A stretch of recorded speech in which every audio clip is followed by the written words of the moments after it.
हे guys, जैसे Charan ji welcome back to my channel guys. आज हम देखते हैं रिश्ता के कहलाते में क्या चला। चलिए देखते हैं। अरमान रूही फोन ऑन करते हैं। फोन ऑन होते ही अबीरा का अरमान के पास कॉल आता है। फिर अरमान से बोलती है, मुझे एक केस के लिए बी नानू के घर जाना पड़ेगा, बताओ मैं क्या करूँ। मुझे पता है जब भी रूही मुझे पर नानू के साथ देखती है उसे गुस्सा आ जाता है। मैं रूही को नाराज नहीं करना चाहती, इसीलिए तुम बताओ मैं क्या करूँ। अरमान रूही को देखता है, रूही हाँ करती है। अरमान अबीरा से बोलता है, ये अबीरा हमें पर्सनल और प्रोफेशनल लाइफ को अलग रखना ही ठीक होगा। वो लोग और भी बहुत बातें करते हैं। गोयनका हाउस में सब खाना खाते हैं। मनीष युवराज से बोलता है, जो हमारी कार से एक बार टकराता है इसे हम बहुत गहरा तक बुलाते हैं। सुरेखा युवराज से बोलती है, मुझे तो ये समझ नहीं आ रहा तुम छुपे क्यों थे। युवराज गुस्से में बोलता है, चुपते चोर है, मैं चोर नहीं हूँ। सब उसे देखते इतना बोलकर युवराज वहाँ से जाने लगता है। मनीष बोलता है, रुको तुमने दवाई ली। युवराज बोलता है, नहीं भूल गया। युवराज के फोन पर एडवोकेट संजय का कॉल आता है। फोन लेकर वहाँ से चला जाता है। स्वर्णा बोलती है, ये लड़का थोड़ा अजीब नहीं है। मनीष बोलता है, अजीब तो है, जैसे इसने जवाब दिया ऐसे कौन जवाब देता है। सुरेखा बोलती है, कोई भी सवाल करो टाल जाता है, कुछ तो गड़बड़ है। युवराज कॉल पर संजय से बात करता है। संजय बोलता है, तुम कहाँ हो, सच सच बताओ। युवराज बोलता है, चुप रहो अंकल, तुम एक नंबर के झूठे हो, तुमने बताया क्यों नहीं अबीरा को मूव न कर बैठे हो। वो दोनों बातें करते हैं। अरमान उन दोनों की बातें सुन लेते हैं। अरमान बोलते हैं, आप मेरे और अबीरा के रिश्ते के बारे में किससे बात कर रहे थे। संजय बोलता है, मेरे पास इन सब के लिए वक्त नहीं है। अरमान मैं किसी से एक डिवोर्स केस डिस्कस कर रहा था। अरमान बोलता है, केस पर ध्यान दीजिएगा फूफा साहब, अबीरा और मेरे रिश्ते का ख्याल मैं खुद रख लूंगा। युवराज इतना बोलकर वहाँ से चला जाता है। संजय उसे देखता है। युवराज अकेले में बात करता है। बोलता है, संजय मुझे शुरू से ही पसंद नहीं था, पता नहीं पापा ने इसमें क्या देख लिया। और अकेले में बातें करता है। रूही मनीष को कॉल करती है और बोलती है, बी नानू अबीरा ऑफिस की तरफ से आपसे मिलने आने वाली है, आप प्लीज बड़ी माँ और छोटी माँ को समझा लेना। वो उसे देखते ही डांटना चालू कर देते हैं। मनीष रूही को देखता है। रूही बोलती है, क्या हुआ बी नानू, आप इतना शौक क्यों हो रहे हो, मैं इतनी बुरी भी नहीं हूँ। वो दोनों बातें करते हैं। युवराज अबीरा का नाम सुनते हैं, मनीष के पास जाता है और पूछता है, आप अभी किससे बात कर रहे थे। मनीष बोलता है, कर रहा था किसी से। युवराज वहाँ से चला जाता है। मनीष सोचने लगता है। रूही दादी साहब का फोन लाती है, दादी साहब को फोन देती है, बोलती है, दादी साहब का फोन। दादी साहब पूछती है, ये स्क्रीन किससे टूटी। विद्या फोन देखती है और बोलती है, टूटी कहाँ है मासा, ये तो नई लग रही है।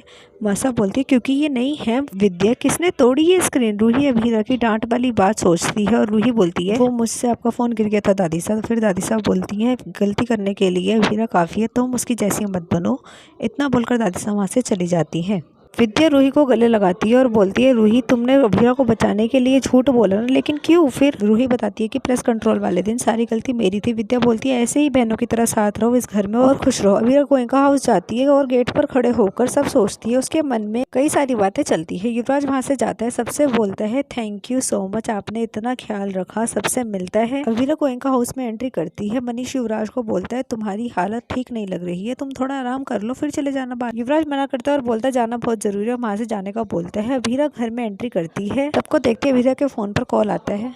वो बात करने जाती है। युवराज घर से निकलता है। युवराज गिर जाता है। मनीष उसे उठाता है और बोलता है, अब समझ आया मैं क्यों रुकने के लिए बोल रहा था। युवराज वहाँ से चला जाता है। मनीष युवराज के बारे में सोचता है। इतने में अबीरा आती है। वो दोनों बातें, अबीरा को वॉलेट दिखता है। अबीरा मनीष को बोलती है, पन्नानू आपका वॉलेट। मनीष बोलते, नहीं मेरा नहीं है, एक लड़का था उसका है। अबीरा नाम पूछती है। मनीष बोलते है, राज नाम था शायद।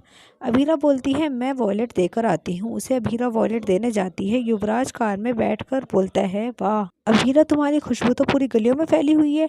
अकेले में बातें करता है और फिर वहाँ से चला जाता है। अबीरा युवराज की कार के पीछे भागती है। बोलती है, राज जी। युवराज मिरर से अबीरा को देखता है और कार को रोकता है। जैसे ही अबीरा के पास जाने लगता है, संजय युवराज की कार में आ जाता है और उसे बाहर जाने से रोकता है। युवराज नहीं मानता। संजय उसकी कार चलाता है और वहाँ से उसको लेकर चला जाता है। मनीष अबीरा के पास आता है और बोलता है, अबीरा बेटा कहाँ तक उसके पीछे भागेगी। अबीरा बोलती है, पर नानू उसका वॉलेट। मनीष बोलता है, अगर उसे चाहिए होगा तो वो वापस आ जाएगा, चल घर चल। फिर वो लोग घर जाते हैं। अबीरा रूम में रखा सामान देखती है। उसे उसकी माँ की याद आती है। इतने में वहाँ स्वर्णा आती है। अबीरा का हाथ पीछे करती है। सुरेखा बोलती है, सॉरी तुम्हें लगी तो नहीं, कहीं तुम्हारे हस्बैंड लड़ने आ जाए हमसे। मनीष बोलते है, तो क्या हुआ, अगर इतना प्यार करने वाला हस्बैंड मिला उसे तो। फिर वो सब बातें करते हैं। फिर अबीरा और मनीष वहाँ से चले जाते हैं। स्वर्णा बोलती है, ये लड़की एक प्रॉब्लम है। युवराज संजय से बात करता है। बोलता है, अरमान ने मुझसे मेरा प्यार छीना है, मैं उसे छोड़ूंगा नहीं। अरमान अबीरा के पास जाता है। अबीरा बोलती है, तुम मेरे पीछे पीछे क्यों आ जाते हो। अरमान बोलता है, क्योंकि मुझे पागल कुत्ते ने काट लिया है, चलो कार में बैठो। अरमान अबीरा के हाथ में बॉक्स देता है। बोलता है, ये क्या है। फिर अबीरा से कचौरी मांगता है। अबीरा मना करती है। संजय युवराज पे गुस्सा होता है। युवराज संजय को बोलता है, मुझे अबीरा अभी चाहिए इसी वक्त। अबीरा अरमान बातें करते हैं, थोड़ी मस्ती करते हैं। संजय युवराज को समझाता है। युवराज अबीरा से मिलता है। उसे बोलता है, तुम्हारा नाम मुझे जिंदगी भर छोड़कर नहीं जाएगा, तुम भी मत जाना। अभी के लिए इतना ही, आगे का सीरियल देखेंगे बाद में। Thanks for watching guys. Video पसंद है वीडियो को लाइक और चैनल को सब्सक्राइब करना।